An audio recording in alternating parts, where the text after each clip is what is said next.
Hey everybody, welcome back to the Golden Bolt. This week we're going to do something a little bit different. I was in the mood for some old school NES platforming and I figured, well, why not start with the king? So this week we're going to tackle Super Mario... Whoa, story first? I know, that's different. I have a reason for this though. Super Mario Bros. Doesn't have a story. It didn't need one at the time. Video games in the 1980s were about just that, gaming. It was the experience that mattered, not the reason behind the journey. For what it's worth, here's the plot summary. Mario is a plumber tasked with saving the Mushroom Kingdom's princess, known at the time as Toadstool and more popularly known today as Peach. The princess has been captured by Bowser, the king of the Koopas. Bowser has also turned most of the Mushroom Kingdom's inhabitants into blocks, meaning that Mario murders hundreds of Toads during his quest. That's literally all there is to it. I'm not going to rate the game's plot, it would be unfair to do so considering the goal of this game was to be simple. History is something that people revise quite often to tell better stories, so you're probably under the assumption that Mario was already big at the time Super Mario Bros. Released in 1985, and you'd be wrong. When Nintendo took off with arcades in 1981, Donkey Kong was the big character here. Nobody cared about the little Italian dude saving Pauline, nobody even knew Pauline's name. They cared about the big bad monster responsible for her kidnapping. Mario existed, yeah, and Mario Bros. Did fairly well by its own merit, but it was nothing compared to the success he'd have later on in life. The Famicom had a horrible start in Japan in 1983, marred by product recalls, and an American launch simply wasn't feasible considering the American video game crash had happened earlier that year. Nintendo still didn't have a system seller for the Famicom, and until they did, they'd have to hold off on even considering an American launch. It was up to Shigeru Miyamoto to create the game that would crown Nintendo as the king of gaming. And here's some more revisionist history that I'm going to break up for you. He wasn't a game designer. He'd been responsible for Donkey Kong, yes, but he was an artist first and foremost. Back in this era, games were designed by the programmer, and the programmers at the time sort of had a stagnant idea of how games should be made. Miyamoto, on the other hand, could do whatever he pleased because he wasn't yet held back by his game designer side. So long as he could code it, he could do it. And that's what he did, meticulously designing every single level of Super Mario Bros. On grid paper before putting it into the game. He spent over 2 years designing Super Mario Bros. With his small team, even putting off his other projects such as The Legend of Zelda because of this focus. Nintendo had one shot to make a statement here, with the American market still adamantly against video games by 1985. But boy, what a statement to make. With Super Mario Bros. Packed in, the renamed Nintendo Entertainment System absolutely killed any remnant of the video game crash overnight. Now, if you see the title of the video below, you're probably thinking, so what happened next? How did Super Mario Bros. 2 come to life?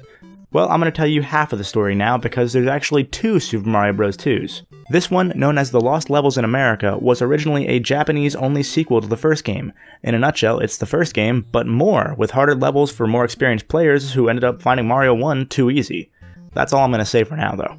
Because of how important Super Mario Bros. Was to the industry, and because I need another ranking now that story's out of the way, I'm going to give the history of Super Mario Bros. A Golden Bolt.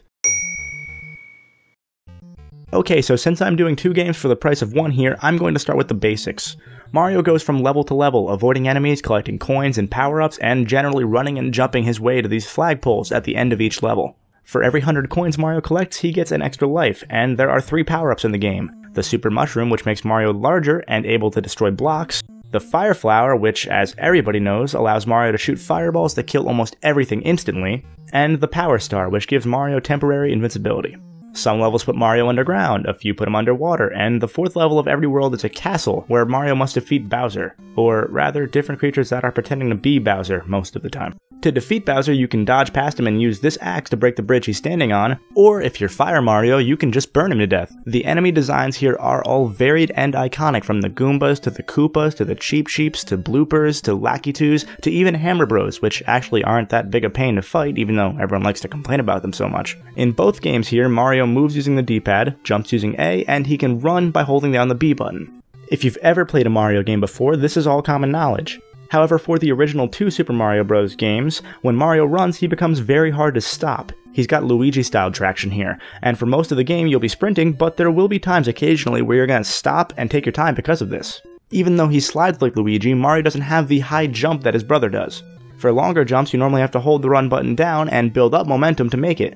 However, your momentum never seems to come consistently. Sometimes I can build up enough speed in one block length to make the jump I need to, but other times I can run an entire screen and still not make it. And if you mess up your jump arc at any point during most jumps, there's no coming back. The momentum already has you going too far forward for you to correct yourself. At times it feels like I'm getting screwed because I'm not playing the game perfectly, but the game's holding perfection just above my head. Whenever I try and reach for that perfection, the game pulls up its hand and laughs as I fail miserably. What makes the jumping issue even worse is that you really can't jump as soon as you land. You need a buffer for a split second or so before the game registers that you're on the ground before it lets you jump again. This makes what can often become tight platforming even tighter. For those of you who have played the old Mario games before and you're wondering where I'm getting this from, I'm mostly speaking from my experience with the Lost Levels. I consider myself a fairly experienced platforming guy, but God, Lost Levels stretches my patience. Super Mario Bros. 1 is a cakewalk once you familiarize yourself with the mechanics. Levels never really seem unfair, and the challenge gradually ramps up for you with a few spikes here and there. The issues I mentioned before really don't occur in Mario Bros. 1 because you really don't have to worry about that. They don't test the mechanics that much. That's because the mechanics are designed around the first game's levels to me. Yeah, Mario could probably wipe the butter off his shoes, but his slipperiness is built into the world to make it fair. By comparison, Lost Levels is designed in spite of the game's mechanics. Lost Levels players have to know that you can run over one-block gaps at full speed without falling in.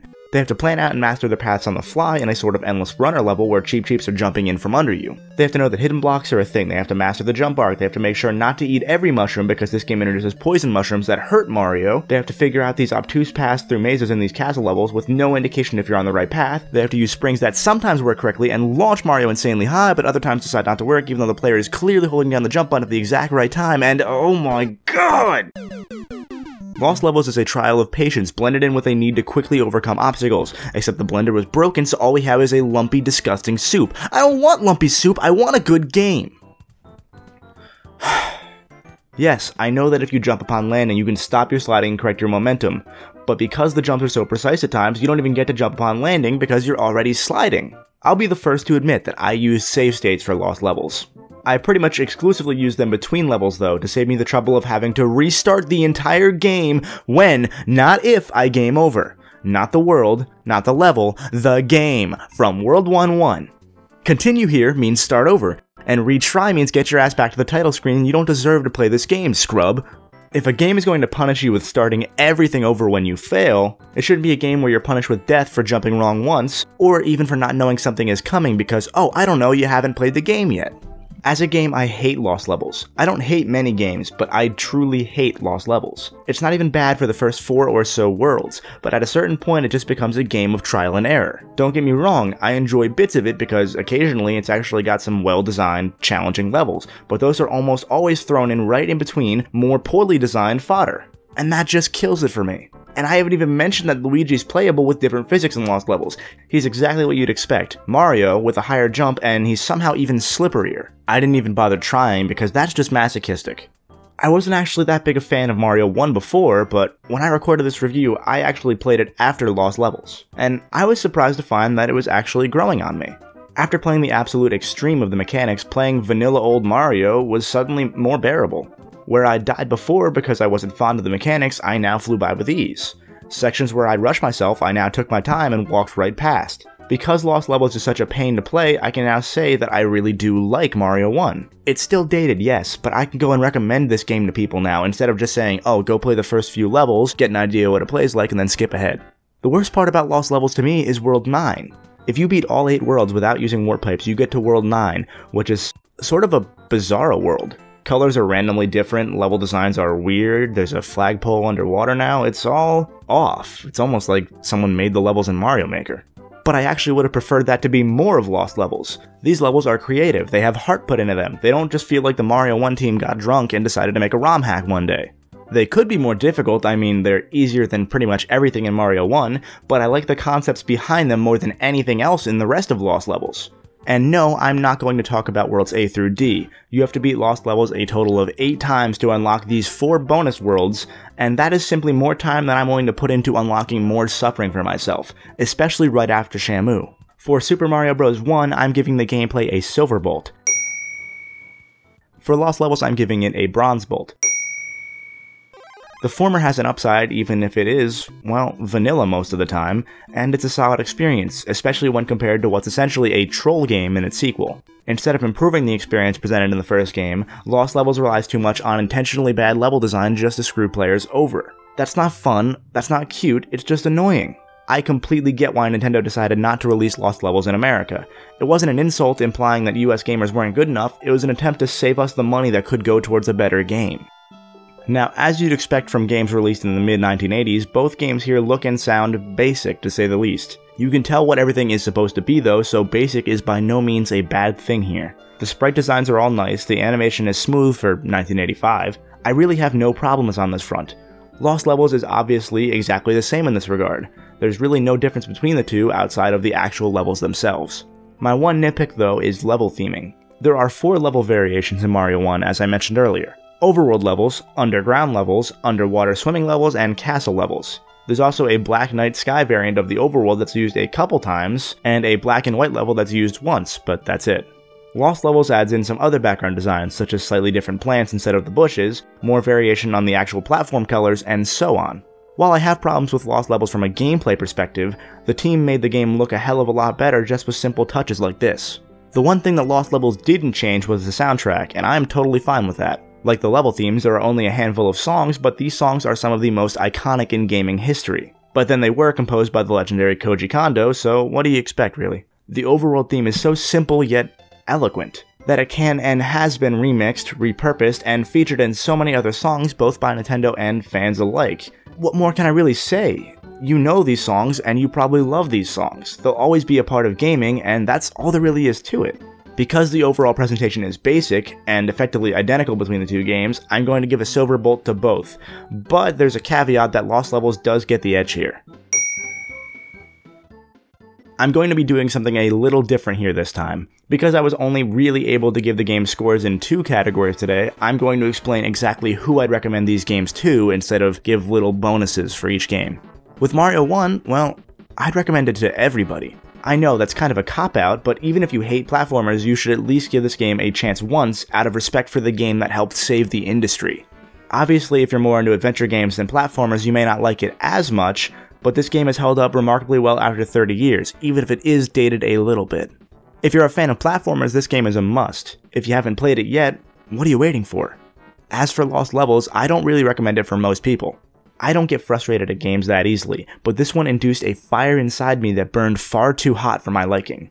I would only recommend this game to 2 sets of people. People that consider themselves platforming masters, specifically Mario fans in that group, and people who like Mario but don't really like Mario 1.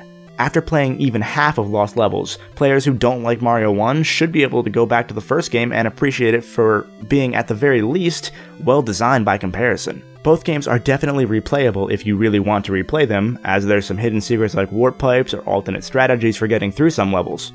I wouldn't personally recommend replaying either that much though, especially not Lost Levels, but to each their own, I guess. In my opinion, you'd be better off moving on to other 2D Mario games. If you have to choose between the two, I can only recommend Mario 1 really. Lost Levels could barely have held up reasonably for 3 years in my eyes, let alone 30 like its predecessor. Like I said before, to me, Lost Levels really only deserves to exist to highlight just how good a game Mario 1 was. It shows that a lesser development team would have easily screwed up the series quickly, if not from the start. Thankfully, Nintendo had the best game designer in the world at the helm from day one, and frankly, I'm scared to think what would have happened if they didn't. So that's it for Super Mario Bros. 1 and the Lost Levels. Like I said, Lost Levels really made me appreciate Mario 1 for what it was, and what it was an excellent game at the time.